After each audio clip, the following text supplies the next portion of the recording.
So if you're looking to know whether there was a place in the Bible where a lady shot her shots, this is the story.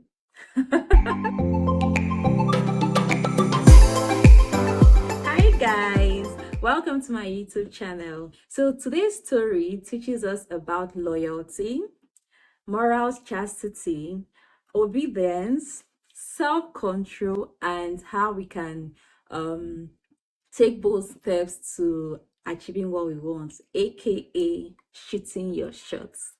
So let's get into the story. So there was this woman who traveled with her husband and two sons to another country for greener pastures. So while they were there, her husband died and her two sons got married to two young ladies from that country. So after about 10 years of being in that country, her two sons also died. So this woman got up and told her daughters-in-law that they should go back to their people, that she wants to go back to her country since she doesn't have a husband and she doesn't have sons anymore. But these ladies cried and begged her that they want to go to her country with her, and she insisted that they go back to their parents. The first daughter-in-law kissed her goodbye, and after crying, she went back to her parents. But the second one wouldn't let her go. She held her tightly and told her that she can't leave her. So she kept pleading that, please, let me go with you to your country, that your people would be my people. Your God will be my God. Wherever you sleep, I will sleep. And wherever you die, I will die, and there they would bury me. It was more like a till death do us part situation. She was very loyal. Her loyalty was over the roof, and she wouldn't let this woman go. So this lady had no other option than to allow her go with her back to her country. It was a situation like where kids cling on to their parents and the parents won't have any choice but to take them to wherever they were going to. So they both went back to Bethlehem, which was the country of this woman. In that country, when they got back, this woman had a kinsman from her husband's family who was very wealthy. His name was Boaz. So she told the daughter-in-law about the man, and the daughter-in-law suggested that she goes to work in his farm instead of her to stay here idle, so they have something to eat. So the lady agreed for her to go. So when she went to the farm, Boaz saw her and he asked his servants, that's the owner of the farm, the kinsman that is very wealthy. He asked his servants that whose damsel is this?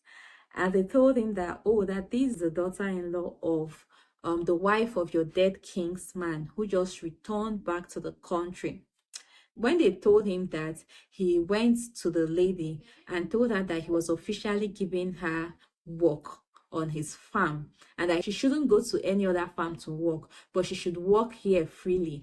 And he had instructed his other workers not to harm her. So when he said that, she was so happy and fell to the ground thanking him.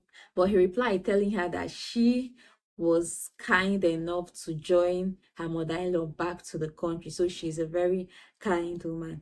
So he invited her to have lunch with him and other workers. And after lunch, he instructed the workers to allow her to pack as much crops as she's able to pack back home.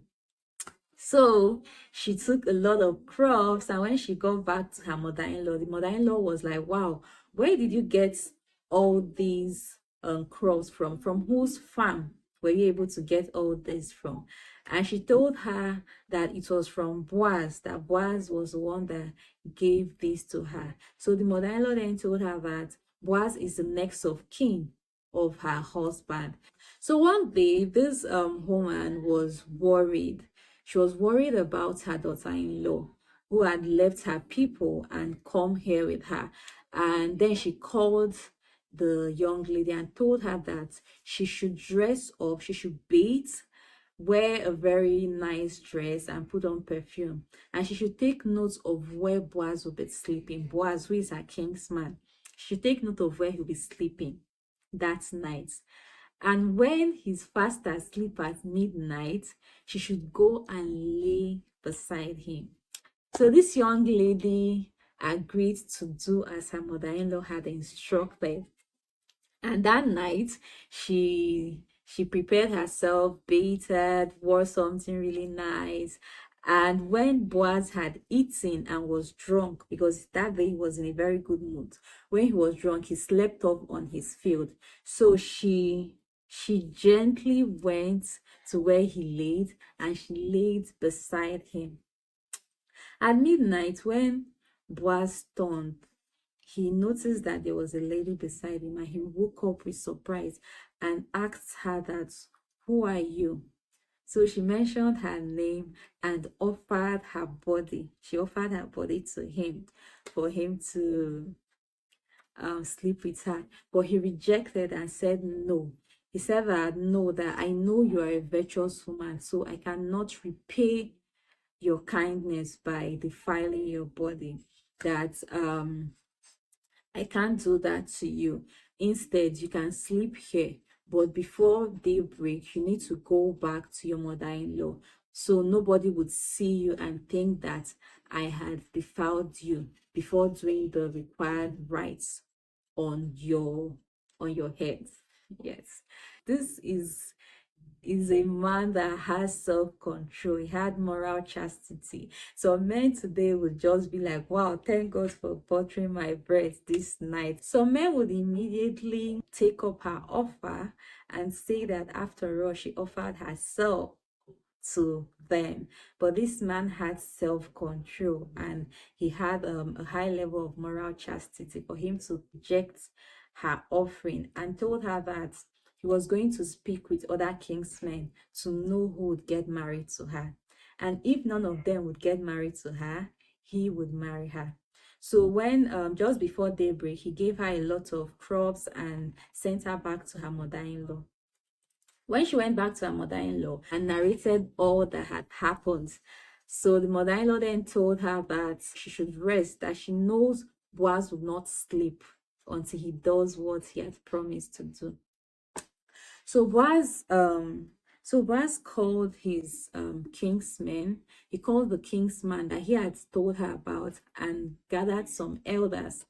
And he told them that the wife of his dead kingsman, who just returned back to the country, is selling a parcel of land, and he's here to advertise the land if this his kingsman would buy the land. So that kingsman then showed interest in buying the land and said that yes, he was going to buy the land. So Boaz then told him that by buying the land, he would also have to buy the land with the wife of the dead.